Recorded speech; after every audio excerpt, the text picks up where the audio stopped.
Hello interwebs and welcome to my channel. So, as many of you probably already know, in just a few short days, about a week or so from when this video should go up, I'm not entirely sure we'll have it perfectly scheduled, but basically in a week or two, we're getting our next brand new Star Trek show, Star Trek Lower Decks. And this is the first ever, well, not the first ever, the first Star Trek animated show in over 40 years or so, since Star Trek the Animated Series aired way back in the mid to late 70s or early 70s. I forget my timelines, but since Star Trek the Animated Series, this is the first animated show and it is the first comedically focused Star Trek show ever done.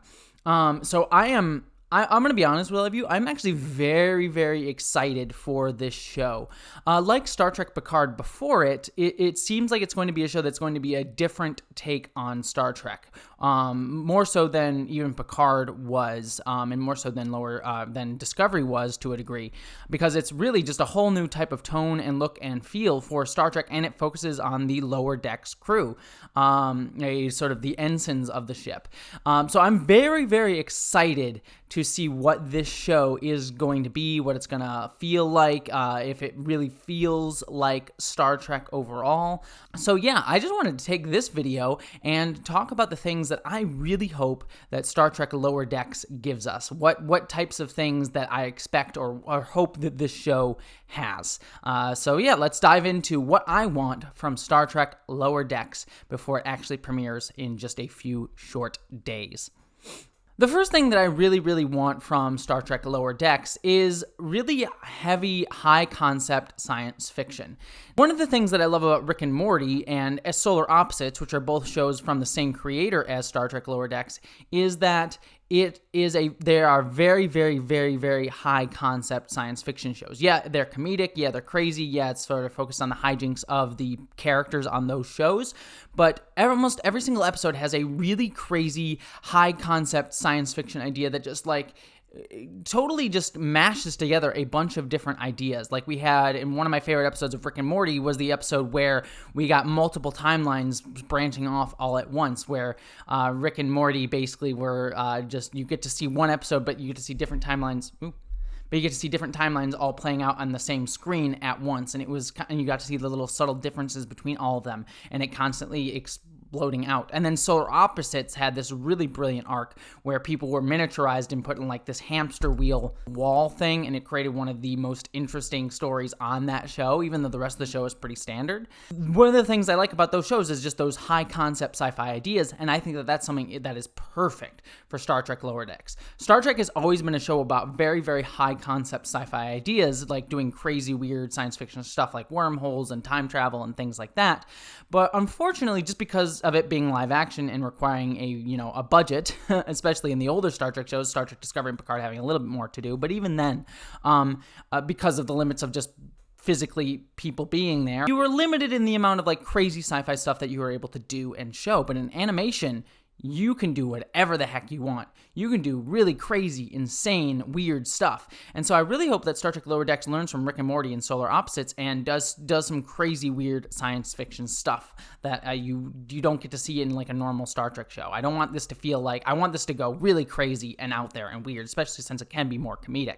The second thing that I really hope that Lower Decks does, and they've talked a lot about this, the creators have talked a lot about this for the show, but I want to at least make sure I state it for my personal preference, is I really hope this does feel like it fits within Star Trek canon, that it does feel like it could realistically be something that actually does happen in real life on the show. While I do want those crazy, big, weird science fiction ideas that you can only do in animation, I don't want the show, and especially since you're saying it's canon, to just be crazy weird and the characters feel like they couldn't be real, quote-unquote, real people. Yeah, I'm sure there'll be a bit of heightened comedy and timing and hyper real, or a little bit more comedically timed than you would normally see in live action or people doing real life things. So I'm sure there'll be a little element of that. But if this is going to be canon, I want it to feel like these characters could actually be Starfleet officers. Yeah, I'm sure there'll be a little bit of an ego and smugness from the bridge crew or things like that.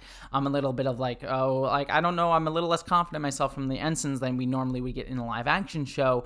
But I want it to feel like, if this show could have been live action, at some point, or these characters could show up in live action. I mean, that's one of the things I really love about the Star Wars animated shows like Star Wars Clone Wars and Star Wars Rebels, in that they were shows that, while yes, there was like certain heightened stuff that you can only do in animation in those Star Wars shows, those characters feasibly and have shown up in live action. I mean, we're probably going to see Ahsoka in The Mandalorian, which is kind of insane that a character that started off in animation is now going to live action in a big budget science fiction series. And so that's what I really want from Lower Decks as well, is these characters to feel like maybe they possibly could one day pop into, I don't know, Star Trek Picard or even Discovery or something like that. So I really hope that we get to see that. The third thing, and this is something we already kind of know that we're going to get a little bit, but I really hope that we get to see parts of the Star Trek universe that we really haven't gotten to see in a very long time in Lower Decks.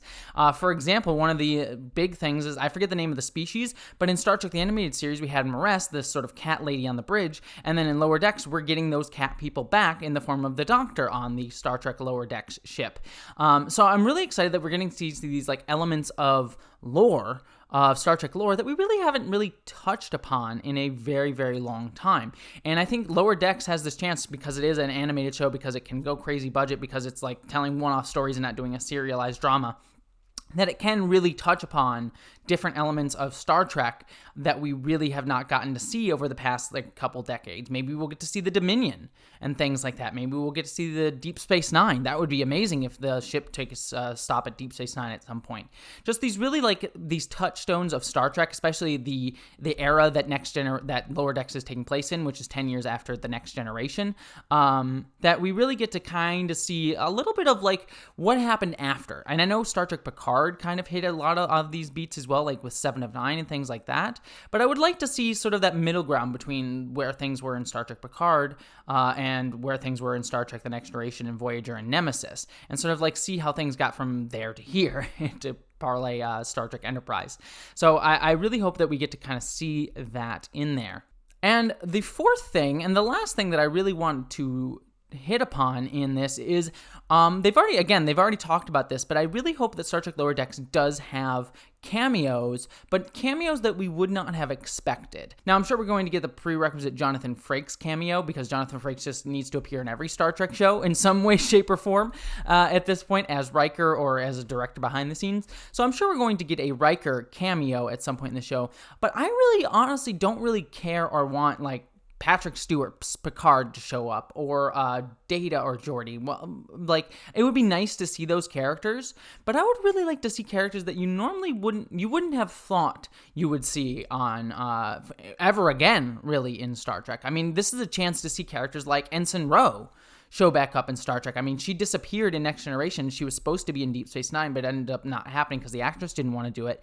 But you could feasibly have Ensign Ro pop up in Lower Decks, and we get to see what happened to her. We even get to see maybe some Voyager characters, like maybe Ensign Kim finally gets to show up and be more than just an ensign in Star Trek Lower Decks, or even like one-off characters like Vosh. Vosh from Next Generation would actually be a perfect character to show up in Lower Decks. Q even would also be a great character to show up in Lower Decks. I would really much rather see these characters, I don't want to say smaller characters, but characters that you would least expect in a Star Trek show to show up than characters like Picard or Geordi or Data, or B4, I guess. Data and B4 wouldn't show up, but you know what I mean, like these big name characters. I'd rather have the smaller characters show up rather than the big name characters, and I think Lower Decks is a perfect place for that, which is a show that's not, it's not one of the big marquee Star Trek shows, and so therefore you don't necessarily need the big marquee characters. You can have these smaller, weird, crazier, more niche things that us Star Trek fans, us really, really geeky Star Trek fans, would really get into the nitty-gritty of and enjoy. So I really hope that that's something that we get to see in Star Trek Lower Decks, and that's probably my main thing that I'm really hoping that Star Trek Lower Decks can bring to the table. But also, and I guess this is kind of a fifth and final thing, is I just hope it has its own flavor. I don't want it to be the Star Trek reunion show, Star Trek like tour. Have its own flavor, have its own taste, have its own thing, but I think we're definitely going to get that. It feels like it's definitely going to be its own type of show. But that's all I want from Star Trek Lower Decks, or at least the main things that I want, but I'd love to hear what you are hoping for and expecting from Star Trek Lower Decks. Let me know all that down in the comments below. Also, don't forget you can subscribe to this channel to get all of my reviews of Star Trek Lower Decks. I'm going to be doing reviews of every single episode of Star Trek Lower Decks, either the day of or the day after it goes up. So be checking out my channel because I'm going to be reviewing every single episode, and it's going to be a lot of fun. I'm very excited to do it. So don't forget to subscribe to get all of those. And also, you can help me out over on my Patreon page. I also have a couple podcasts that I do with Council of Geeks and also Lore Reloaded and Lore Runner called What the Frel and Star Trek Behind the Lines, which is a Star Trek role-playing podcast. So check out both of those podcasts. But regardless of if you subscribe, check out my podcast, or help me out over on Patreon, I hope that you, as always, live long and prosper.